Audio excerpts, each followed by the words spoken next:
kaniyang panalangin, ikan sa kalangitan, ikan sa yuta. Allahu Akbar. Gisaad ka na ni Allah subhanahu wa ta'ala. Gisaad na niya.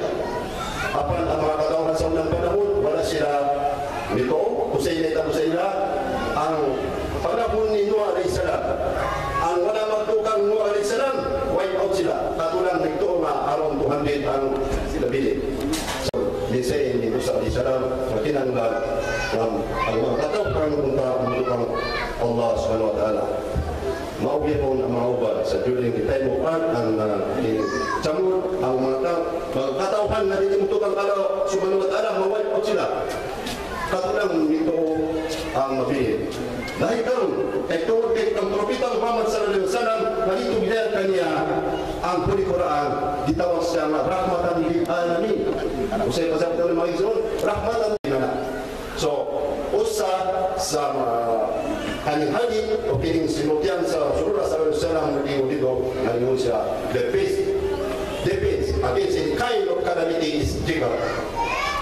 Ang pasabot ng mga igsoon na kung tunay kalamidad, bisag kung sa mga klase sa kalamidad na ang atong sagang na pagdikar. Kung sa mga dikar mga iso, araming kinilang term na kanang pagtasbih ito. Kana, kato mga Muslim, pinaglaan mga ibaruni, parang tasbih, pagalik, paging mga subhanallah, ang tanang pagday nila mga Allah. Alhamdulillah, ang himaya, yan nila mga himaya mo sa Allah subhanahu wa ta'ala, la ilaha illallah, wala ilahin Diyos na pamisimbahon ko sa mga Allah subhanahu wa ta'ala. Allahu Akbar. Ditulungan niya ang mga Muslim sa katong panahon na nalimo siya nga sundan niyo akong pamaagi sa akong pagsabayan. Mao na itulong ni Prophet Muhammad sallallahu alaihi wasallam. At kinahanglan sundon na to ang pamaagi sa iyang pagsabayan. Na mga igsoon sa mga kayong kumanandong nga diyan na sa Biblia, di mo dito ang mga propeta kanilang pagsabayan o ilang pray o dili how they pray is magkapa sila. Magsudod mga igsoon. Maybe si Isa alayhi salam kung magsabayan magkapa siya. Magsudod. Mao na tawag sa Arabic magsudod. Kaya naman kanang magsudod mga inala. Si Abdul Banang Amiral, si Ali Lomangco, si Imam Magalang, at saka si Brother Mahmoud. Ito po ay mga alin natin. Masaya po tayo. Dapat na isang galing, na galing isang pastor o kaya Biko ng Seventh-day Adventist walang iba kung Brother Nasser Tormon ng Panabo City, Davao del Sur. May buntag sa tanan. Kasabot ka tanan Bisaya rin eh. Oo, Bisaya. Sinsya na kay Bisaya man ang Davao.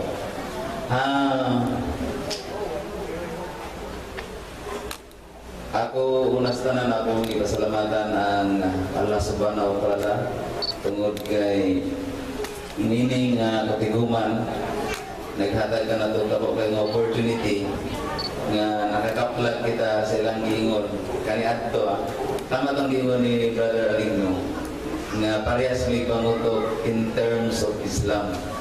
Dili ko ganahan. I was being a pastor of the Seventh-day Adventist within 13 years. 4 years ko nga nag-eskwela sa theology for the sa Mountain View. Then nahimo kong Seventh-day Adventist defender, debatidor sa Seventh-day Adventist. Then kabalo ko mo dili ko gidebating mga Muslim. Sukat wa ko gibentrog mga Muslim. Daghan ko na debate pero dili sa mga Muslim in the first place. Hindi ko ganahan sa pag makikistorya ng mga Muslim. But last year, that was December, last year, nakibibit ko kay Osaka pinakabanggitan sa debater. Kung naon mo inilhan nga banggitan nga debater sa Catholic Faith Defender, muna na siya. Muna na siya. Nagibibit ko, then among topic yung pamatulan ng karning baboy, pakauna, sumala sa Biblia, hiluan na, pakauna sumala sa Biblia. O patra may kabuo kang mga Seventh-day Adventist, kaya na-assign ko ito sa pamuti sa ilan from Cebu. upat kami kabuok uban sa kuang mga evangelist, sila pertindekana sa kining Plaza Independencia sa Cebu. Tingala ko, while mangutana ko, while mag-deliberate kong pangutana sa closing sa amin, perti madaghanag mamalakpak, makapuntos bitaw itong pangutana, perti madaghanag mamalakpak, higit-higit naman to. Di ay, ang mamalakpak mga Muslim, luminag di katubag ang katong Catholic Faith Defender. Pag dili sila katubag sa pangutana, mamalakpak sila perti madaghanag, galagubula ng plaza almost siguro kato na time almost 3,000 ang nanambong ato nga dibit kay live man to sa DYFP. Hantod nga na-question nato nga dili na kaya ito bagon sa Catholic Faith Defender nga gipakanaog siya sa kining moderator dito na dinggit og mayo nakadamog ko mga Muslim din na malagpak ni singkit man sa Allahu Akbar napildir gyud ang kinabanggitan nga dibiter sa kining Catholic Faith Defender. After ito, pag naon na ko, isa ka kining dati daw siyang pare na nagisugat ko, yung ingnan nga dili ko mag-conversation si Muha, pero basahan lang yung gatag sa kuha, usa ka leaflets ni Ahmadiyya is the Bible Word of God. Isang kilibit, Muslim din kilibit. Sige, ibasa na ko.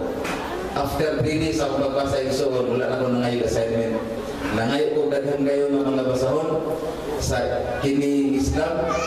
Nangayon ko Quran, pagkahuman nagsig ko basa within 3 months. After 3 months ako siyang gitawagan. Asa na mga karon? Kailan mo anak, Father D? Asa na mga karon? Gusto na kong magsihada. Siya really ko lagi. Siya nakasabot na ka. Ikaw pungutan na ako. Aron magkabalo ka, nakasabot na bago. Munto na ila kong gisugat dito sa Talisay, dito ko nagsihada. December to siya isuon. Mag-isa pa ko katuig na itong aging December and 1 month karon January. So after ito, pag sihada na ko, nakuna-una akong uli sa balay. Pag uli na akong balay, akong giingnan akong mga papa na nag-Islam na ko. Kabalo mo sa reaction? Ha? Wala na kayo kagainan sa mga terorista. Mutong girijik ko nila igsoon. Di mo na ko, di mo uli ko at ito kong iligan. Kaya na yung mga balik Islam dito na dating si Benedictis, dito kong kikipon sila ha. Pagbalik na ko, dinig ang Brother Aligno. After 2 days, itawagan ko na mama na stroke. Mutong mystery kong balik sa mua. Pagbalik na ko sa mua, na dun sa hospital ako mama, na pagkahuman, mo dito na time, na sige hinay na ko siya daawahan. Kung po siya akong sulti? Simple. Kung dili ka Muslim, inana ko siya, bot pasabot, na dili ka gusto o Ginoo. Tingnan naman, ang Muslim is a total submission to the will of God. Kung maingon ka na dili ko Muslim, sama na yung giingnan nga dili ko Ginoo.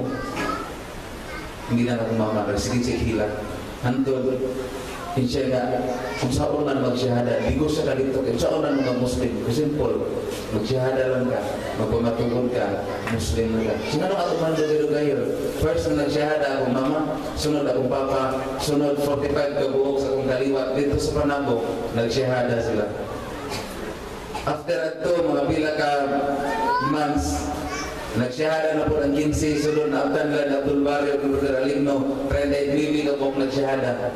Hantod, abin ako, kining akong gihimo, kanang musulti sila ha, unsay Muslim, dili, ingon sila, daawa naman ay mong gihimo, brado, sige, daawa na ini. Hantod, dagang nag-request, kay nahimo mo kong youth director sa Seventh Adventist Whole Philippines. Tanan nga mga sakop na ko sa Seventh Adventist Whole Philippines, nagsige sila post sa FB. No, kung imo makitan, ilang gibutan dito, ang pinaka-strong na debater sa Seventh Adventist, nahagbong na kay nag-Muslim. Bukali, nahagbong na sa luya. Di ako silang giingnan, kung nahagbong na ang pinaka-kining strong ninyo na debater sa Seventh Adventist, ni-rise up na sa siya karon sa Muslim. Mutong magpatay, naghanan nila isuog, nangayo sila o kilinggita sa kuha ang ipangatuhan. Last Saturday, around to make it story short, last Saturday, doon ay isa ka simbahan sa Seventh Adventist Santo Tomas Labrador Norte, which is ako ng area ganito. Pag-abot na ko dito, simple lang kayo yung conversation. Simple lang kayo inani. Kamu mga Muslim mo, di lagi mo sugot nganlan mo Muslim. Kaya naman, nagtuman mga magsugo, di makamumapatay ang tao, ipapidin mo mukha o baboy, di mo mainom, di mo musugal. Maunay batasan sa tinuod ng mga Muslim. Sugot mga ng Muslim, sa dili, kaya mo Muslim, mga Seventh Day Adventist mo. Okay, sige. Mga Seventh Day Adventist mo, ako pangutanan ninyo, simple. Mubalik ko diha sa Seventh Day Adventist. Kung inyong mabasa, liter por litra sa inyong Biblia, ang pulong Seventh Day Adventist. Sir, bisan pa, inyong hangtod tuwaron tayo, wala yung basa pulong sa Adventist. Therefore, insya nga, kung Muslim ni, kunya ikaw Muslim sa, ano ba ito mag-uban? Pwede ninyo, gano'n mag-uban na ito, mag-uban mo ninyo. So simple. Sa na mo Muslim, gisay-say na ko nga ito ang 5 pillars of faith, 6 articles, pagkahuman, hangyo sa leksyon kung magsyahada sila. Kung try ninyo tanaw sa mga FB, nandiyo na makita ka ng files na nag-syahada. Try na isinggo ka po, apil ilang elder, apil ilang deacons, apil ilang secretary, apil ang mga kabataan, nag-syahada sa leksyon. Then, ang ilahang gamay nga simbahan, timing man na nagatubang sa kibla, amo na lang i-modify, gihimo na mong temporaryo na masjid karon. So, na sa eksyon, na ito ang mangalakaw, in the sense, dahil buta na sa pagano nag-Islam, magkasimple din ang tubag. Mabasa na ito sa 5.3 sa surah. Kung sa may gingon, today I have perfected your religion and I have given you my favor upon you. I have chosen Islam as your religion because ang tinuod na religion is founded by God. Ang tinuod na religion chosen by God. Ang tinuod na religion given by God, and it is a religion of all prophets. Kung may founded by God, wala laing religion na nagpundar ang Islam religion. Klaro kayo, mabasa niyo sa Quran. Di mo mabasa sa Biblia nga si Adventist, Iglesia Cristo, Baptist o ubang pang religion, gipundar sila Ginoo. Siguro sila nagpundar ilang pasingilad ng Ginoo. Sympathy from Davao, it is also a pleasure that we have also a man from the province of South Cotabato and also from the province of Zamboanga, Silugay. May I call our brother Abdullah Borbon. Assalamualaikum warahmatullahi wabarakatuh. Alhamdulillah mga kapatid, ako si Norbin D. Borbon, tinatawag ngayong Abdullah. So, ako po ay lumaki sa Christian community na kung saan ay nag-aral din kami ng kindergarten that time, 1960 na yung 5 years old pa ako, sa loob ng simbahan. Sa loob ng simbahan, hinaganap yung kindergarten namin. So, magtatagalog lang po ako dahil talagang Tagalog naman ang gamit namin sa bahay. Ang tatay ko is Batanggenyo, Bicolano. So, nung bata pa ako ay sumusunod kami sa simbahan. So habang may nagmimisa isang pare at sabi niya, ang lahat ng tao ay mayroon ng kasalanan. Sa loob pa lang ng tiyan ng kanyang nanay ay may kasalanan na siya. Kaya sabi niya, ang Diyos ay ipinadala niya ang kanyang bugtong na anak para magpakamatay sa krus para tubusin ang ating mga kasalanan. Ngayon, sabi ko, ganun pala ang pananampalataya ng Christianity, ng Katoliko. So, nang dumaan ng ilang buwan, mayroon kaming kababata, kalaro, na namatay at gimisahan sa loob ng simbahan. Nang nagmisa ang pari at sabi niya, bulahan ang mga batang mamatay kay mahimo silang anghel sa langit. Kay wala pa sila'y mga sala. Sabi ko, anong tama doon? May kasalanan pa tayo sa loob ng tiyan ng ating mga nanay, kaya pinadala si Jesus para tubusin ating kasalanan, magpakamatay sa krus para tubusin ating kasalanan. Tapos ngayon na naman sinabi niya, ang batang namatay ay magiging anghel sa langit dahil wala pa silang mga kasalanan. Kasi tinuod dito. Allahu Akbar. So dahil doon ay sa murang isip, nagtatanong-tanong na ako. Around 12 years old akong edad, hanggang nag-aaral kami na ngayon mayroong Pagadian City, palagi kaming nakikinig ng radio hanggang nakausap namin itong mga kapatid na mga dai na nagpupunta sa aming lugar at sumasama kami, nakipaghalubilo hanggang nasanay kami paano makilala ang tunay na relihiyong Islam at paano ito ihatid sa mga tao sa pamamagitan ng pagdialogo sa mga kapatid nating hindi Muslim. So dahil ng mga magulang kapatid, nakita natin ang katotohanan. So marami kayo ngayon, dahil doon nagsimula ako ng pagiging dai ko ng 1990. Ang aking edad, 16 years old. 16 years old sa bus, sa gym, sa eskwelahan, teacher, classmate. Ganun na lang palagi ang routine ng buhay namin. Hanggang dumating ang 2000, year 2000, nagkaroon ng Islamic telecast sa Zamboanga City. Isa po ako sa mga cameraman. Ako ang cameraman ng mga ano doon, ang mga ulama, kinakamera ko, mga dai, mga program nila, inaano namin, sinasalang namin sa TV station 6, from 6 in the morning hanggang 6 ng gabi. At pagkatapos, ako ay napadpad dito sa South Cotabato, nakapag-asawa. Sorry na lang sa mga dalaga dyan. Nakapag-asawa ako sa South Cotabato at pagkatapos noon, na doon ako nagsimula ng 2007 sa mga nitibo. Nag-penetrate ko yung nitibo, 7 years akong nagdaawa doon na nalagyan ng masjid at ngayon marami nang nagsyahada doon. At last, ang area ko ngayon na last na napuntahan itong Takurong. Itong Takurong, ano lang ng Marbel, South Cotabato. Malapit sa bukid-bukid. So, nang pumunta kami, sinabihan kami ng kapit ng mayor, huwag kayong magpatayo ng masjid dito dahil ayaw namin maulit yung nangyari noon. Galit sila sa Muslim kasi may gira daw noon sa panahon siguro ni Commander Alonto, parang gano'n. So, ngayon, nagdawa kami doon, 7 ang nagsyahada, isang pastor ng Assembly of God at isang teacher na nagtuturo sa elementary ang yumakap sa Islam. Lipan lang, a week ago. So alhamdulillah, dahil sa pagdadawa natin, naikot na natin ang ngayon, nakikipag-halubilo tayo sa bawat isa, iparating natin mga experience kung paano maitayo ang Islamikong pamumuhay, paano mabuhay sa ating sarili ang Islamikong Islamic personality. So inshallah, huwag kayong magsawa na pumunta sa mga ganitong gathering at kumuha ng mga idea at iparating naman sa iba. Assalamualaikum warahmatullahi wabarakatuh.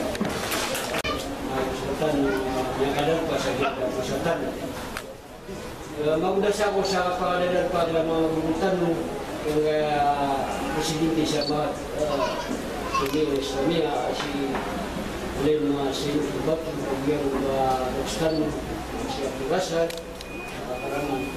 Kaya nga mga pira lagi ng mga bisitatan, mga alim, kaya si Alim Sinudin, Midalan, kaya nga ni Kumugay Rotan sa Sindaw. Dia berkata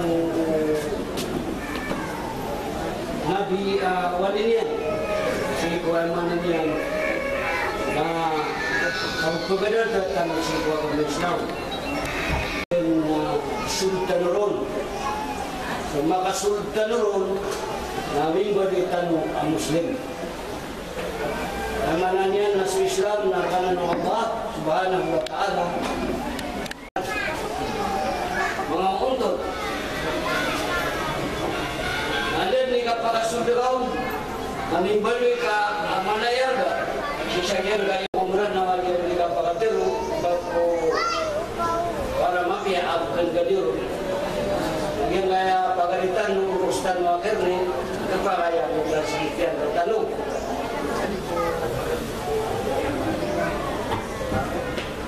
Kaya pinaka-importante at si pagpagagama o kalagapan, padauro